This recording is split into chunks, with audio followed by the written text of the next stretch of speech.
Ano ba ang Japan para sa inyo? Akala ko dati, kapag nasa Japan ka na, parang anime na agad ang buhay. Akala ko paglabas mo ng bahay, may background music ka na. May sakura petals na lumilipad. Tapos, pogi lahat ng tao. Pero hindi pala. Ang unang sumalubong sa akin sa Japan, trabaho at pagod. At alam niyo ba, ang pinakaunang culture shock ko dito, yung katahimikan. Grabe! Sa train! Dito parang walang humihingi ng malakas. Sa Pilipinas kasi, normal lang ang, "Pre, kumain ka na? Timber chika o sa'yo." Dito sa Japan, tahimik. Minsan, nakakahiya pa ngang magbukas ng candy. Kasi feeling ko, buong tray naririnig yung tunog ng plastic.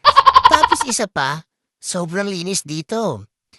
Kahit walang basurahan, walang kalat. Sa Pilipinas minsan may basurahan na. Nasa tabi pa rin yung basura. Dito, discipline talaga ang mga tao. At yung oras, ay grabe. Sa Japan kapag sinabi nilang 8, 8 talaga. Hindi yung Filipino time na malapit na ako, pero maliligo pa pala. Dito, kahit rin nila, may malate. Minsan, 10 seconds delay. Sorry for the delay ang sinasabi sa announcement. Sa isip ko, sa Pilipinas nga minsan di mo alam kung darating pa. Tapos nung unang grocery ko dito, shock ako. Yung convenience store nila parang mini heaven. Sa 7-Eleven dito, may healthy food, dessert, mainit na pagkain. Masarap na kopi. Parang gusto mo na lang tumira doon. Pero syempre, hindi lahat happy-happy. Minsan, malungkot din dito. Lalo na, pag uwi ka galing trabaho, pagod ka na.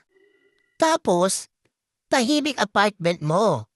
Doon mo mamimiss yung Pilipinas. Yung ingay, yung pamilya, yung kapitbahay na hindi mo naman kilala pero update sa buhay mo. At isa pa, culture shock ako sa apartment dito. Barit talaga. Yung isang ikot mo sa kwarto, turn na agad. Kapag nag-stretch ka, minsan nasa oksina ka na.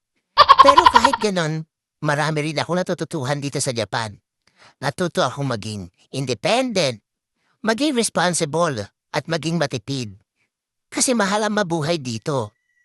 Pero, overall, malaking experience talaga sa Japan. Nakakapagod minsan, pero maraming lessons. Kayo, ano ang pinamalaking culture shock niyo sa Japan?